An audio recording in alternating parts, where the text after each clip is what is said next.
You see, it came closer, 9 holes. G-code out of Excel.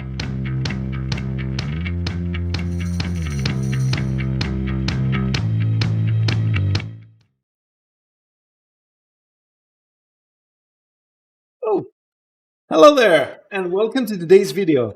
Now, from what you just saw me do, I'm sure you know that today we'll be talking about Excel. It's a tool that's underrated in engineering. It's supposed to be only for data analysts. It's not. It's super useful for a mechanical engineer. And today, I will show you some tips and tricks, how to clean up data, how to cross-reference a table, such as the one you find in shaft and hole tolerances, how to create calculations that are dependent on time or stepping, and I'll even show you a really weird and cool spreadsheet that I've made. So let's get to it. Now we will start with the shaft and hole tolerances because this is a great aid for any mechanical design engineer, and Excel actually makes it super easy and super fast and super useful basically. So I've made an assembly, I've left it empty, and I'll make a new part in here and I'll call this hole. And this part is going to be a cylindrical disc with an ID of 6 and an OD of 12 is fine. And let's say like 6 millimeters mid-plane. Sure. And I'll make a new part and I'll call this new part shaft. There are many ways to do this, even a catalog feature, but I'm just going to draw it for now. So the inner diameter is also going to, so this is just one diameter, not inner. So this is a 6 millimeter shaft, and let's say that this is like 50 millimeters. Now this is super useful in machining, in 3D printing. I'm sure you know, but if some of you don't know, I'll let you in on a little secret. This is a 6 millimeter hole, and this is a 6 millimeter shaft. This shaft is not going in there, right? Not by hand. You'll need to press it somehow in a vise. On a press, whichever way you do it, it's not going in by hand, right? So tolerances are super important, but they're cumbersome. They're huge tables that there's no way you remember by heart. And decide on a tolerance, find that row, and then go up, find your diameter, and come down, cross-reference the thing. It takes a bit of time, right? So let's get Excel to do that for us really quick. And I'll leave it open here because what I'll show you with Excel now can even be done with Alibre Atom. And it's the exact same process, and it's as simple as I'm going to show you. Well, the linking is going to be simple. The data acquisition, this is why it's called a Masterclass, guys. This is why I've called this an Excel Masterclass. So we'll open up a browser and we'll just go for, let's go for shaft tolerances. And I found this this page. In the same page, the same web page, it's got shaft tolerance, hole tolerances, and a fit guide. So what we're going to do is get Excel to give us the values on its own, right? Let's do that. So first of all, I'm going to start here, and I'm going to go all the way down. So I'm holding my left click, and I'm rolling my mouse wheel, and now I selected everything. So now I will copy, and I'll start a new Excel file. Okay, let's make this full screen, and I'll go into cell A1, and I'll drop everything in. Cool. So Excel is clever. It recognizes that these are merged cells. It knows that these are numbers. Cool. This including, I'll just turn into a 0, right? So how do you know that these are numbers? Well, you see here when I put ink, it puts it on the left side of the cell. So if a value is on the right side of a cell, it recognizes it as a number. If it's on the left side, like the tolerance specifications, it recognizes it as a piece of text. But look, these are merged cells, right? I can't really do much with it. So what I'm going to do is I'm going to click on the left, on the top leftmost cell. Actually, I need to do something first. I need to delete this line. Delete it. And I also need to duplicate this line up here, and you'll see why. So now I'll click on this cell and then this cell, So I've left this first line out, and now I'm going to click on from table range. My table does have headers, and now we're into a Power Query. So the Power Query is Excel's tool for data analysis, and it's extremely powerful. It can allow you to read through the patterns that you know are there and get the data the way you want them, right? The way that they would help you. So for example, here, A12, no. This 6, no. These were merged. So when Excel brings this in, real data can only have a single value in a single cell. So this was merged and it doesn't know what to do with the second cell. It says no. But we want this to be, you know, A12 and A12, D6 and D6. So what do? We select this, we go into transform, and there's this button here, and it can fill down or fill up. So I want the value, wherever there's a null value, I want the value on top to drop down.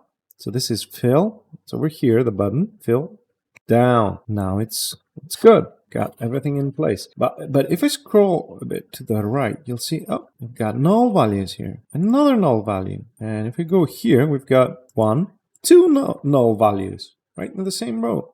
This fill button does only down and up. It doesn't do left and right. So how do we do that? Well, we click on the first column and scroll all the way to the end. Hold Shift, click on the last one. What have I done now? I've selected every column. So now I will hit transpose. And you see now the null values are going downwards.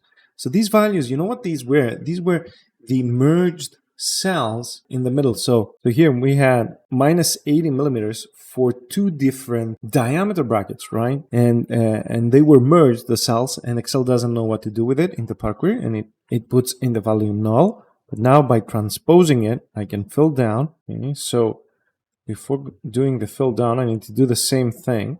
Select the first column, hold Shift, select the last one. Now do the fill down, and now I can see that I have no null values. The signs are all, you know, kept in place. No null values. This is a data set I can work with. Only thing is, I need to transpose it back. So click on the first column, Shift, click on the last, hit transpose again. Now the data is back in the orientation that I want them, but transposing back and forth ruined my headers here, right? And I'm not about to type them in all again, not.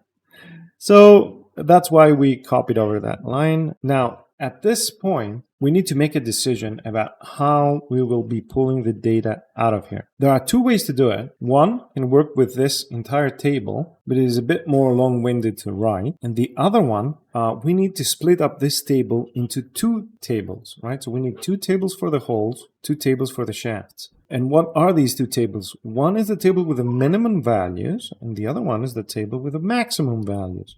So this is what I'm going to do now, because I want to show you that it sounds a lot, but it can be done pretty quickly. So for every instance of a tolerance specification, the first instance shows the max tolerance, and the second one shows the minimum. How do I get a table that only has the values for all of the shaft tolerances, only for the max values? Well, here's how I do it. I'll go up to the end here, and I will add an index column. Actually, I want it started from 1. So right now, what I have is an additional column. It goes 1, 2, 3, 4, 5, all that. Now I'm going to add another column, and I'm going to call it a custom column.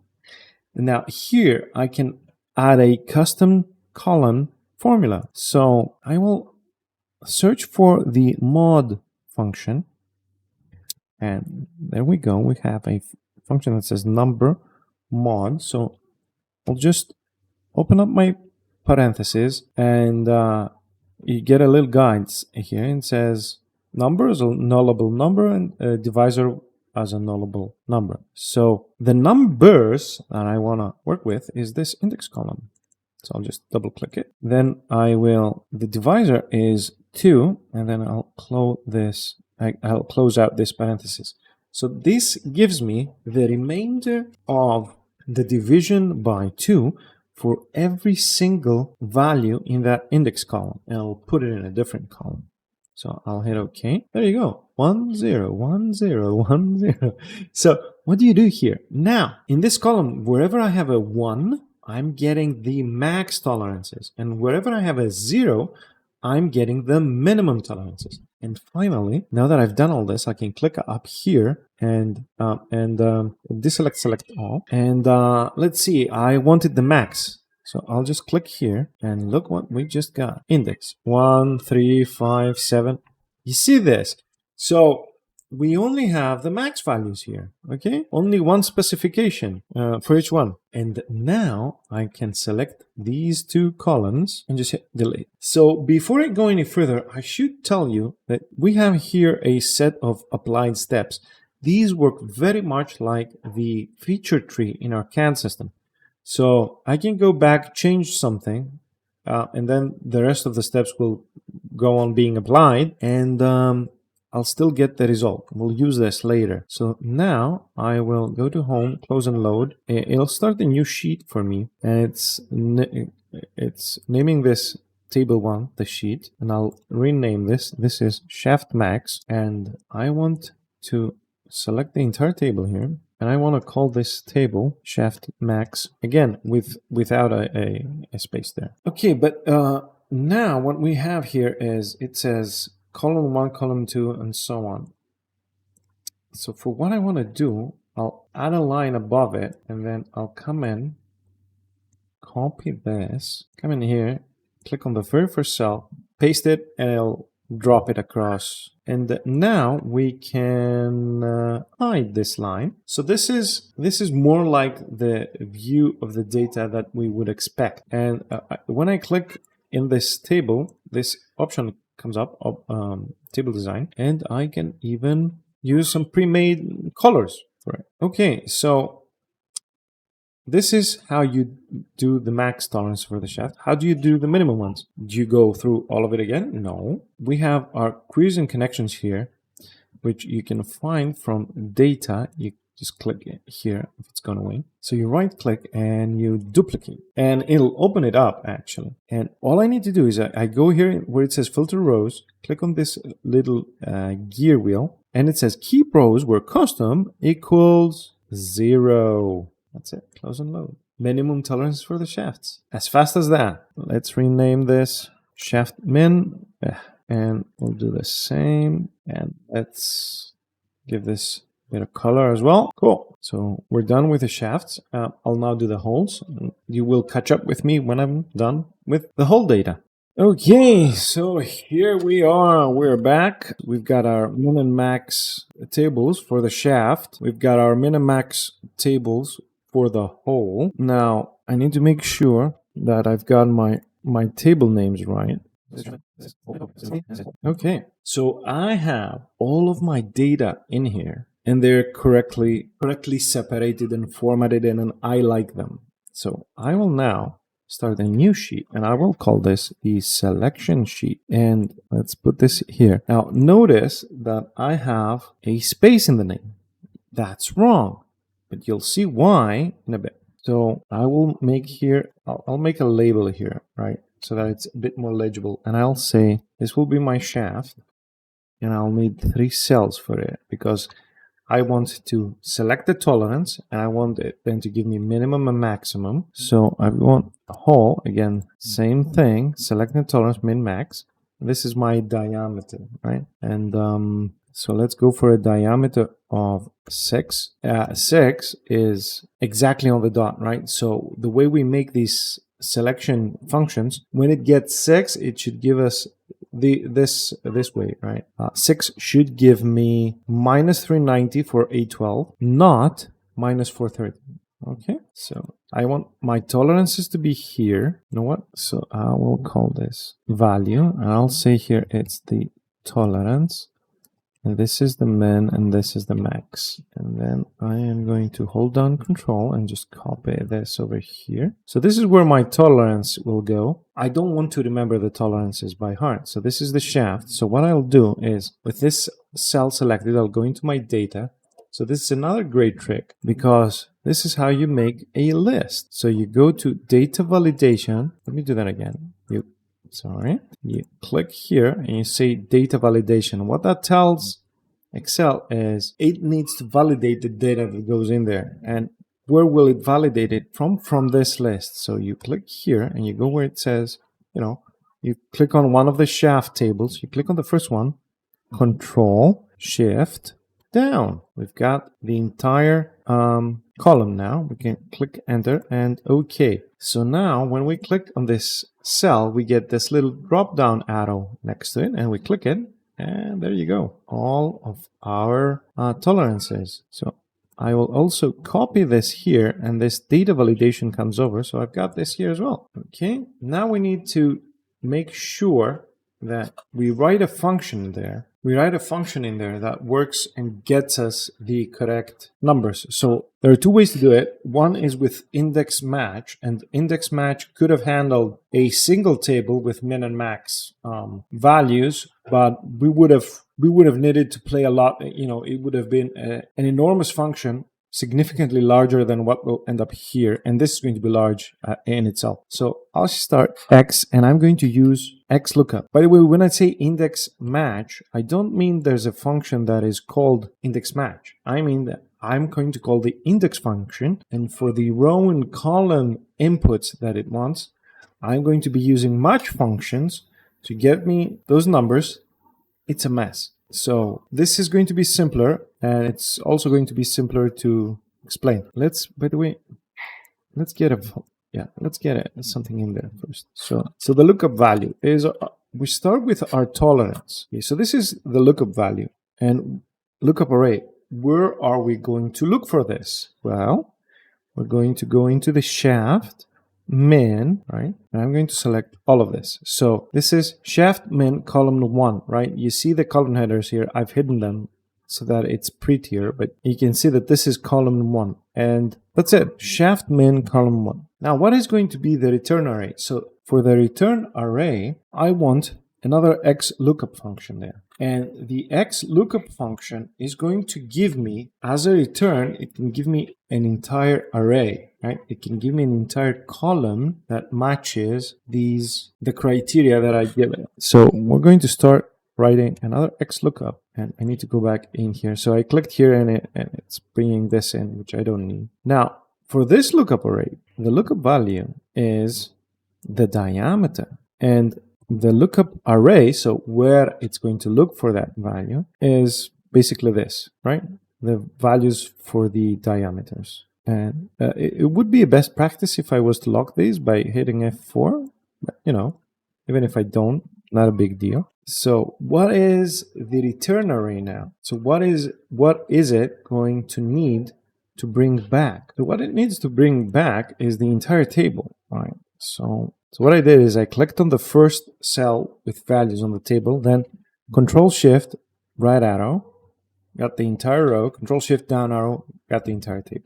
And it says, and you see that it recognizes that this is the table shaft min. That's why we named the tables. This keeps it more organized. So if shaft min, I could have typed it. Close parenthesis. No, wait. If not found, I don't care. Match mode. I want an exact match or the next larger item. So for anything up to from 0 to 6, it'll give me 6. And when I give it the actual number 6, it'll still give me the column that has number 6. What else? Yeah, I need to click it. And that's it. Don't need to do anything else. I can close off the parenthesis.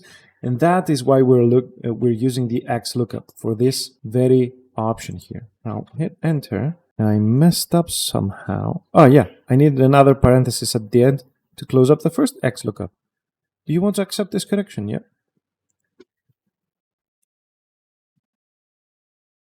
So now with this parenthesis, I close out the internal XLOOKUP, comma, and I'm back out in the first one. If not found, I don't care. Match mode, exact match, close parenthesis, enter.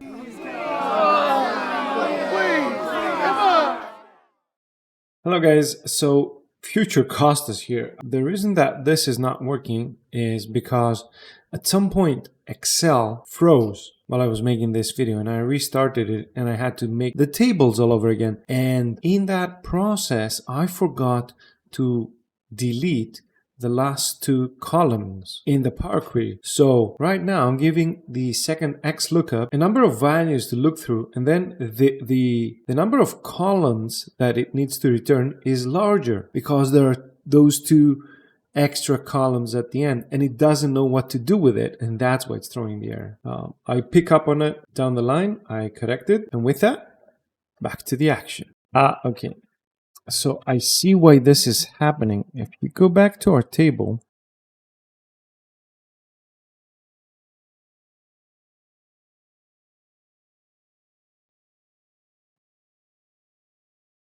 and we get the correct value. So if I use any value up to 6, I get that value. And if I go 6.1, I get the next tolerance. Cool.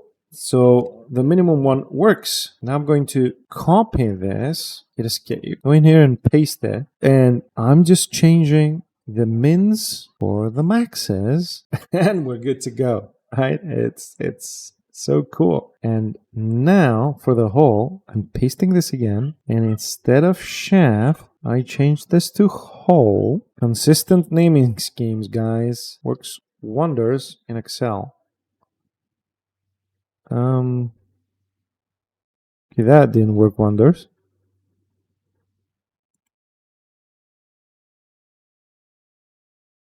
Okay. So I know what's wrong there. I was too cheeky with my copy and pasting.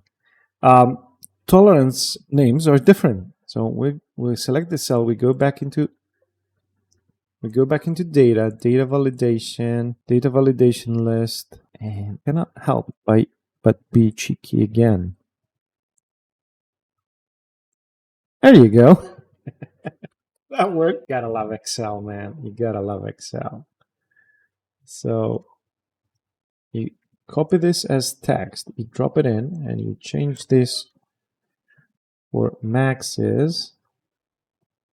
I mean, you see, consistent naming schemes pay. So now this works. So if I go for a G6 and an H7, which I think is a sliding fit, what does it tell me? It tells me that my shaft needs to be 4 to 12 microns smaller, and my hole needs to be either on the dot, 6 mil, or 12 micrometers larger. You know what I'll do?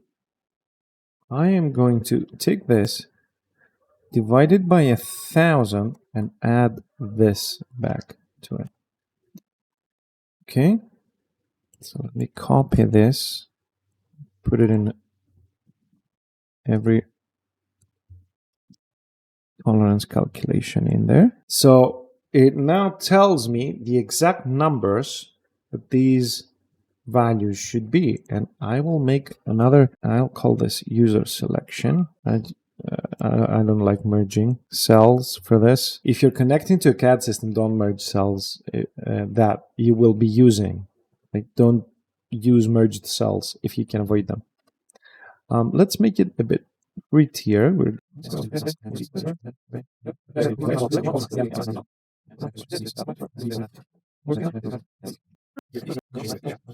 Cool. And now the user can select any number between these two, right? And we'll say that we want to select 5.9 for this. You can even force the user to go between these two values. Too advanced. Guys, if you need more from Excel applications and engineering, just sound off in the comments. I will do those videos for you. And we'll go for 6.005 for this one. Okay. And then even in Alibre Atom, we need to save the workbook first. And we call this HS Tall. Save it. So now we can fire up the Alibre add-in. Doesn't fire up.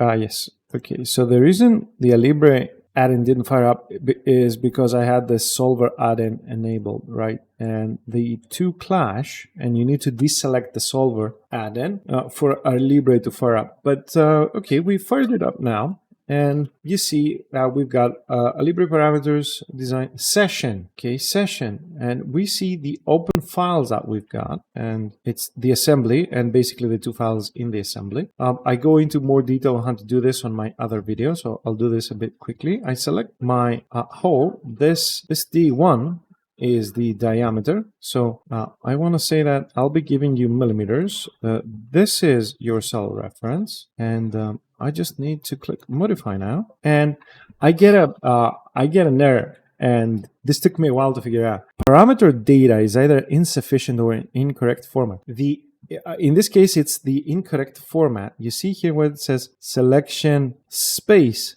sheet. This doesn't work. So we reset. We go in here, and we give it a underscore, and then modify, and it's connected. Just connected it. Okay, you see that it says here 6.05 and all that. Okay, now let's do the shaft. Okay, this is our diameter. I will be selecting this, modify, done. Okay, let's save everything. So let's go. Okay. So when I did the shaft, I gave it, oh my God, I gave it centimeters. I don't think that's going to work. So let's go here. Yeah, centimeters. No, it's millimeters, man. Modify. There you go. You go back. Sorry. Now you need to hit update, and okay, I think I need to select a different cell first. So I'll select this. Okay. So I'll select this.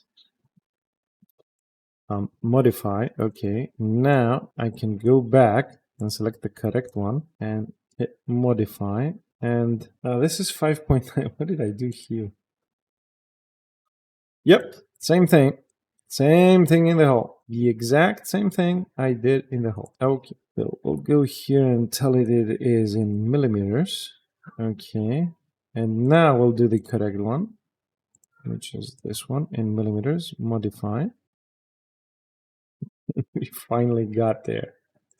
And if you come here and you zoom in, there's your tolerance. And this is invaluable for, for any type of manufacturer, even 3D printing. You don't need to go by the standard tolerances. You can use the tolerances that you found to work with your own 3D printer. So we'll do one more. This is going to be a very long video, but this is Excel. It's so excitingly boring. We're going into the insert tab here, and we'll place a picture not in cell but over the cells, and we'll insert this picture. And what we'll do is we will calculate the velocity of the piston as it goes up and down, and I'll give you a fun Formula 1 fact at the end, because anything that has to do with performance cars, there's a ton of misinformation. So I'm going to insert shapes, and I'm just going to say that, let's call this A, yeah, bold. I'm going to shape format, text fill, no, text fill is it, yeah, red, cool. Let's make it a bit more, and shape fill, no fill. Shape outline, no outline. And this is now simply a letter. And I'll call this A. I'll call this, well, I'll call this B. And we'll call this C. So what I'm doing here is I am defining a triangle. Let me insert another shape. Sorry, shape. Let's do right angle triangle. So again, shape, no fill, shape outline, red. Okay, now I'll duplicate this and go here to rotate, flip vertical. I'll match this line. Just going to bring this to the center of the crane. So I've got this triangle here.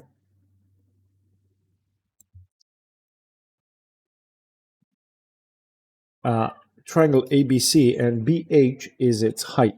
And I'm going to use that and some trigonometry functions to calculate the velocity of the piston for given positions of the crank, right? So first of all, we need to have some base data going. So I want the angle step. How is the angle going to change? I'll give it 30 for now. So every 30 degrees. That's huge and not really practical, but still. And I'll make a point about this at the end. So I'll say here number of steps, right? Because I'm going to need this value. Again, double clicking so that the column adapts. So the number of steps is 360 divided by this number, 12 steps. Then I want to input the stroke of the engine, and I'll say 72. Now, 72 millimeters is not A to B. It's the stroke of the engine.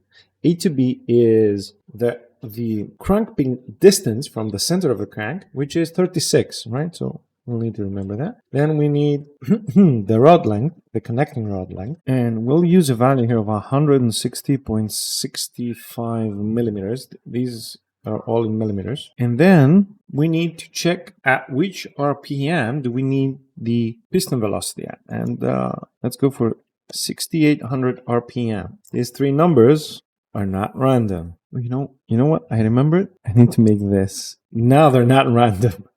Okay, so how do we go about doing this? Well, first of all, we'll need to create a column of all the steps. And I could just say, 0, 30, 9. These are not too many steps. Like it's 12, actually 13 numbers along with 0. When I do this, there are now 360 numbers. And when I do this, 36,000 numbers, which is going to be a bit hard to fill. So here's a quick little very useful function called sequence. And it just outputs a sequence of numbers. So how many rows do you want? I want this plus 1. How many columns? Just one column. We'll start at number 1 and we'll increment 1. So let me select everything and so this is the number, right? So this is step number 1, 2, 3. Okay. So this now will be the angle. Okay. So the angle, you know what? I need this to start at 0. Yeah. 0 to 12. Now we're talking. So the angle now is this number, right? Let's lock it, times this number. So what I get, this is correct, right? And if I drag this down, it works. I can double click when I get this cross and I get the entire value. But check this out. Now there's one spot missing here. So now there are too many spots missing. So what I'm going to do is I'm going to delete all of these. And instead of saying G4 here, I'll say G4 hashtag. Then I'll click enter. And now look at what happened. This list dynamically adapts to the list I made with the sequence numbers. So we're getting some cool stuff done here. Okay, so let's do time now. Okay. So let's think about this. We are rotating 6,800 times a minute. So what this is 680,000 times a minute times 360 degrees.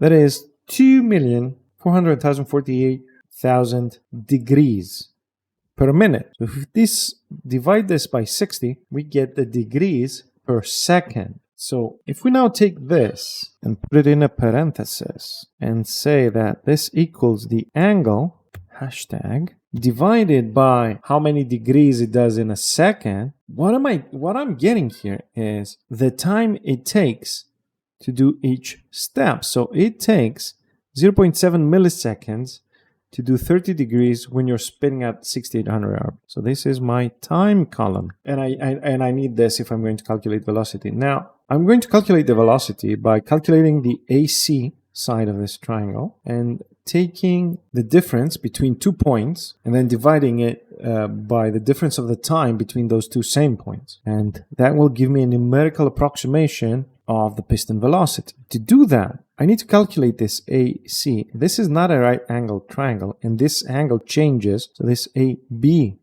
angle changes as this thing spins around. So I need a way to calculate it, and I can use, so I know AB, that's half my stroke, and I know BC, that's my rod length. So the way I can calculate the side AC is with the law of cosines, which the way I remember it is C squared equals A squared plus B squared minus twice A times B times the cosine of the angle opposite to the side you want to calculate, right? So if I want to calculate this, I need this side, AB, I've got that. I need this side, BC, I've got that.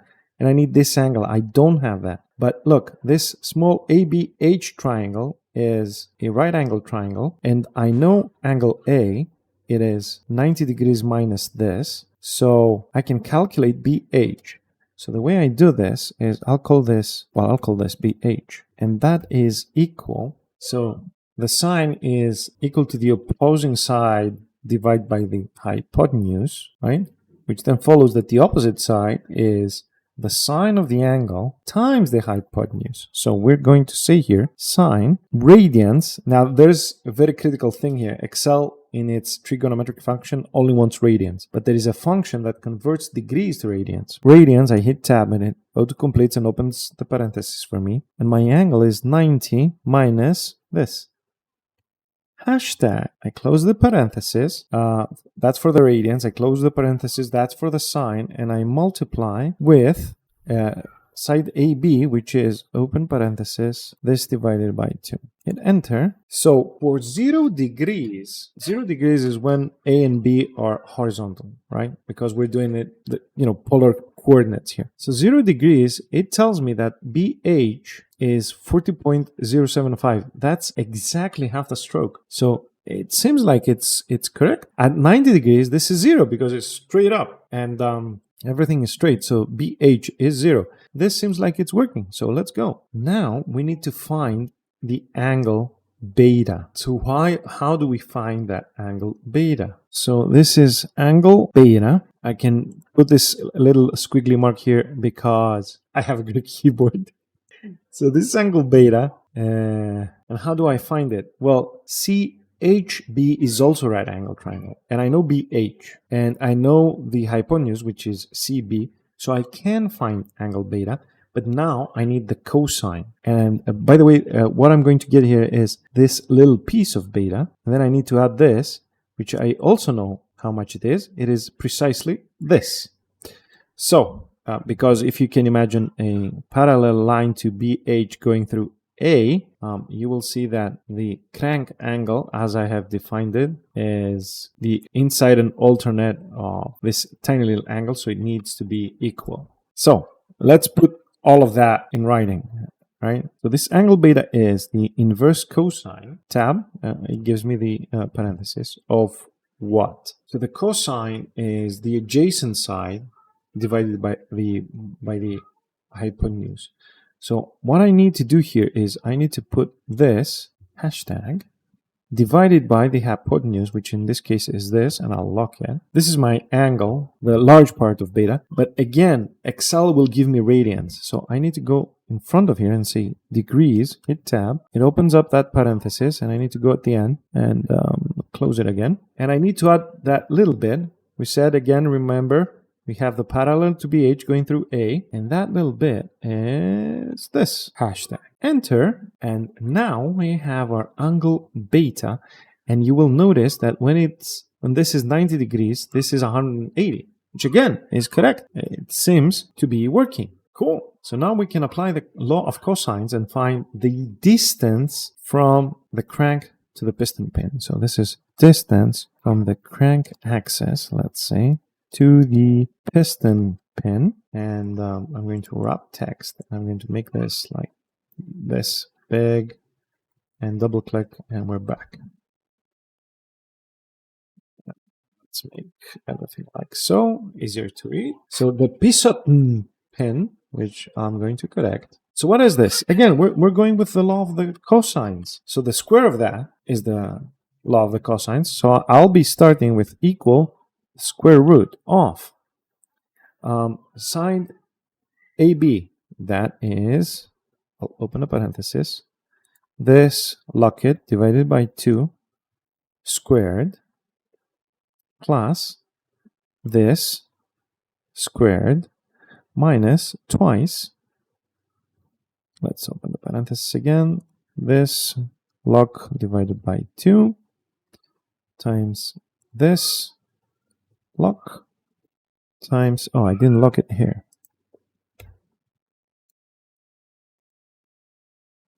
Times the cosine, right? In radians, because I have it in degrees, of this angle. And now I'll be using the hashtag. So closing the parenthesis for the radians, closing the parenthesis for the cosine, closing the parenthesis for the square root. I hit enter. And these, ladies and gentlemen, are the distances for every angle. So we've come a long way, but I want to show you something. At an angle step of 30, we have 12 steps. At an angle step of half a degree, we've got all of the calculations done. There you go, guys.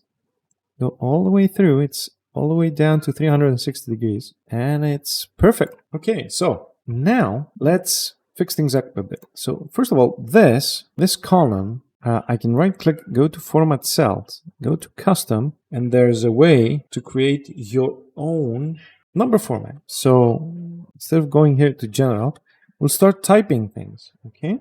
So hashtag means put a digit there if there is need for one. And I'll say 0. 0 means you always use that digit. Dot 0, I always get the first decimal digit, and then go up to 1,000th of a degree if you need to. And then I'll open these quotes, and whatever I put in there is going to be text that's going to be tagged at the end of the number. So now I'll hit the Windows key and the dot, and I get this menu where I can input special characters. And if I go to my, if I go to my recently used, that's the degrees, you will find it in the math symbols. Okay, and I'll give it another quote, and look at the sample, look at how this looks. Hit OK. Isn't this beautiful? And if I bring this back to 30, so same here, I want the entire column because I don't know how many cells I'm going to use. Format Cells, go to Custom, start typing, and so let's go up to microseconds. I think this is enough. Yeah, that's enough. And then type in sec. There you go. This is in seconds, okay? So this is degrees again. Format Cell, Custom, scroll all the way down, and it's kept it, right? So I can just use this again. Same thing, Format Cells, Custom, go all the way down, and I'm using it again. And of course, those numbers are simply millimeters. And I'll just write it like so. I only want up to a micrometer. By the way, formatting does not change the actual value, right? So let's do it like so, because it's rounding up. So it might seem like I've lost some digit here, but I haven't, because if I say equal to this, and this is I have the value back. So now I want to calculate the piston velocity. I'll make this large because we'll be adding things to this. So I will use the middle average method, right? Which means that I won't get a value here, but I'll get a value here, and that value is going to be the distance. So let me start by opening a parenthesis. The distance after it in meters, so I divide by 1,000, minus the distance before it, divide by 1,000 again. And I'll divide this, so this is meters now, and I'll divide this by this minus this, okay?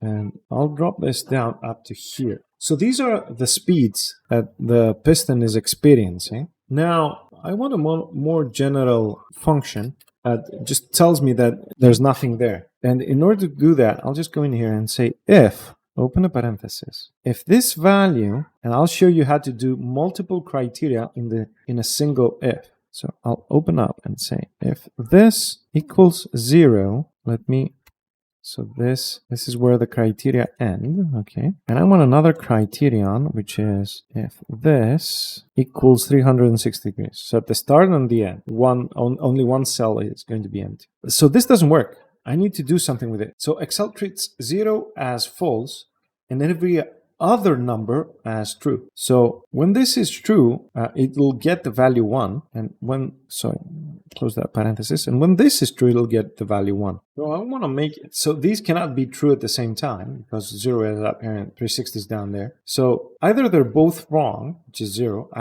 or one of them is true, which is 1, and the other one is 0. So if I just put a plus symbol in here, this will work. This is a double criterion. So this is great. And after the comma is the value if true. So the value if true, I want to, just a dash. Tell me there's nothing there. And this is the value if, this is false. It's the actual calculation that I want. So it seems like nothing happened, but if I bring this one cell up, there's my dash. And if I bring this all the way down, there's my second dash. But if I make this 15, it doesn't expand. So what now?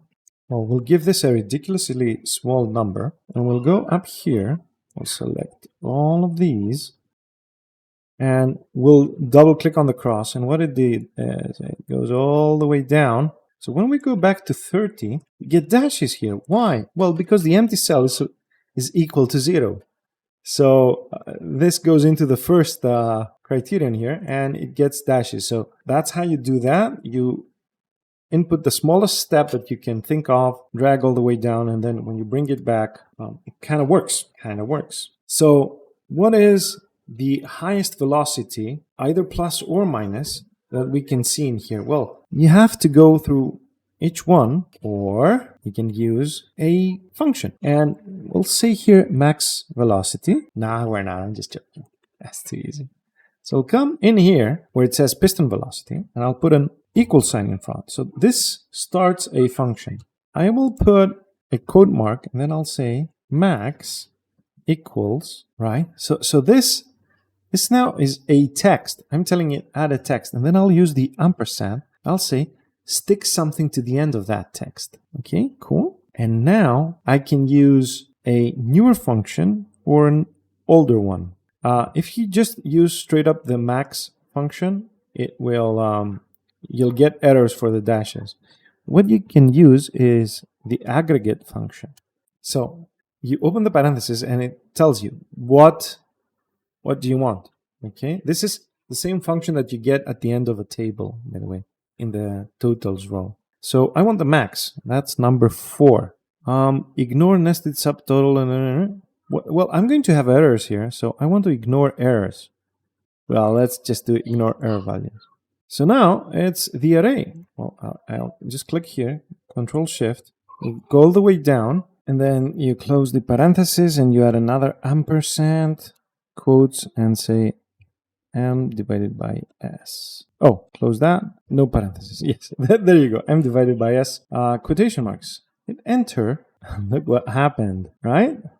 But these are just too many decimal points. So what you can do is you can add the text function in front of that. So this is the value. You do comma. Now you format the text. And you input as a text the custom formatting we did for the cells. So I'll just say like this. 3 decimals. So I need this inside quotation marks. And now close that parenthesis and check this out. I get the max velocity there. Now you might have heard that a piston in a Formula 1 engine has a velocity of 25 meters per second. And in this engine, at 6,800 RPM, it has a max velocity of 27. Is that possible? Yes, it is, because in the F1 engine, they're talking about an average velocity, right? Which is rubbish. It doesn't affect anything, the average velocity. Here, the average velocity, this is a 0, by the way. If you go from here to here, select all of these cells, and go down here, the average is, 14 in the opposite direction, right? And by the way, I'll just tell you, this is from an old city car, right? These specs. So the average velocity for the piston here is just 14.5 meters a second. Right. So when you hear that in an F1 engine the piston travels at 25 meters a second, that's complete rubbish. Now here's another little thing here. If you increase the steps here, right, the max velocity increases, and the reason for this is a more granular calculation, and it gives you a bit better results. And now for La pièce de résistance of this video, come with me. So I made this spreadsheet, and it even is in LibreOffice. It's not even Excel, right? So you have parameters, results, a curve value, and you've got a diagram here of what everything does. So you know what this is? This is a COM file that only makes pipe flanges, right? You've got distance from the origin, that's the center, right? You've got sorry, that's the side. I've got, yeah, SX is this one. So I've got a little legend, what everything means there. Cutting height, well, how high the plasma torch is. Outer diameter is this, inner diameter. So the curve, of course. So you create all of these, you populate all of these parameters. You get some values here to show you what you've been inputting, right? We've got 5 bolt holes. You know, we could just turn this into a 7. And now you see up here it went to 51 degrees, right? Let's just leave it like that. Okay. And then on the second sheet, you've got G-code. And you know how this is made is the same way I made that maximum velocity text appear dynamically inside the title, right? It's made the same way. And it's pretty interesting, right? And we can even test this code. So I will click on the first cell, click on the last one, copy this, and then we'll go into ncviewer.com, right?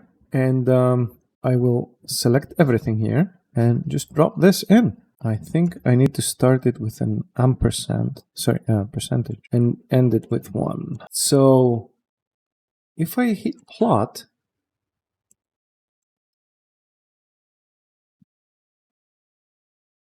oh yeah, I thought it didn't do anything. So if I hit plot, because we've got this SX and SY value, and it's up here. So 1, 2, 3, 4, 5, 6, 7 holes, and look, it's made for plasma, right? And the idea is you don't mar the surface or laser or water jet or whatever, but the idea is that you don't mar the surface that you're using. So the holes enter from the inside, and even this entrance is something that you control, right? You've got here up, approach D, circular, and yeah, they're all there. But you know, we can even run this, and okay, so you need to bring the cursor up here. Okay, let's hit. So you see what it's doing? It's just G-code. It works, right? And it starts and stops the torch in between and all that. And this is done in Excel, right? For example, we've got 9. Let's change the parameters a little bit, and let's bring this closer. So let's do 10 and 10, and the outer diameter is now 85, and the inner diameter is now 12, 13. And we'll do 9 holes, and I'm just going to leave the whole parameters the same. So I go here, I select everything, copy, I come back in there, paste. Now let's plot it again. You see, it came closer, 9 holes. G-code out of Excel.